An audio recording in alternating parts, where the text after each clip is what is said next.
আর নবী ফজরের সময় মসজিদে যাওয়ার সময় কাঁটাগুলি হাত দিয়ে সরায় সরায় নবী মসজিদে যাইতেন। নবী রাতের অন্ধকারে কাঁটা রাস্তার মধ্যে পুঁতে পুঁতে রাখত।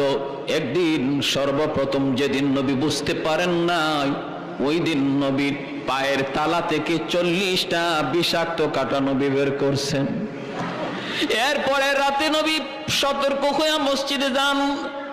সতর্ক হয়ে কাঁটাগুলি সরাইয়া আমার নবী, রহমতের নবী, সরওয়ারে দু জাহান, তিনি মসজিদে যান কাঁটাগুলি সরায়া। একদিন আমার নবী দেখেন রাস্তায় কাঁটা নাই।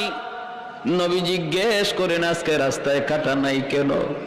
মানুষজনকে, হুজুর আপনার প্রতি যেই মহিলা কাঁটা বেচাইতো সে অসুস্থ, বিছানায় পড়া, এজন্য আজকে রাস্তায় কাঁটা নাই। রহমতের নবী কয়, আমারে তোমরা নিয়ে যাও, আমি আমার বুড়ি মারে, অসুস্থ মারে দেখতে যাব। যেই মহিলা আমার নবীর পায়ে থেকে রক্ত ছড়াইলো, ওই মহিলা অসুস্থ হয়েছে, নবী তারে দেখতে বাড়িতে যাইতেছেন। জোরে কন্যা সুবহানাল্লাহ।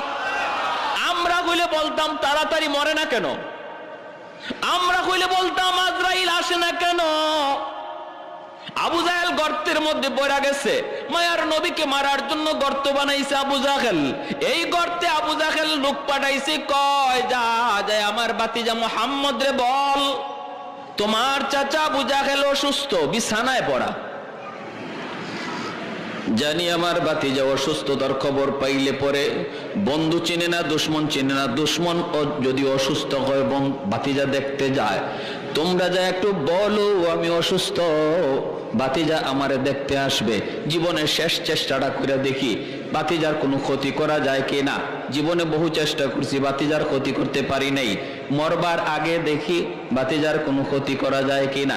দরজার সামনে আবু জাহেল একটা গর্ত বানাইছে, বিশাল গর্ত। এই গর্তটা চাটাই দিয়ে ঘিরা রাখছে। আল্লাহর নবী তারে দেখতে আসবেন, আমার নবী তিনি জানবেন না, আর পা দেওয়া মাত্রই নবী গর্তে চলে যাবেন। উপর থেকে আবু জাহেল লোকগুলি নিয়ে নবীকে মাটি দিয়ে ফেলবে। নাউজুবিল্লাহ, জোরে কর। এত বড় চক্রান্ত, নবীকে জিন্দা কবর দিয়া দিতে চায় আবু জাহেল। আল্লাহ নবীর কাছে আবু জাহেলের লোকগুলি গেছে, যায় বলতেছে, মুহাম্মদ তোমার চাচা আবু জাহেল খুব অসুস্থ। সারা জীবন দুশ্মনী করছে না নবীর সাথে, যেই মাত্র অসুস্থ বলছে, আল্লাহ নবী বলতেছেন, তাই নাকি? আমার চাচা অসুস্থ, আমাকে নিয়ে চলো। কি ভাই, এত বড় দুশ্মন, অসুস্থ, আল্লাহ নবী বলে আমাকে নিয়ে চলো, আমার চাচারে দেখতে যাব। যে নবী আবু জাহেলের কাছে প্রায় 4000 বার দিনের দাওয়াত দিয়েছেন, এরপরও কপালে হেদায়েত নাই। কপালে কি নাই? হেদায়েত নাই।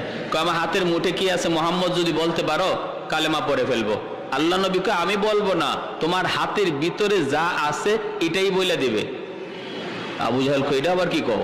বলে হয় এটাই কই।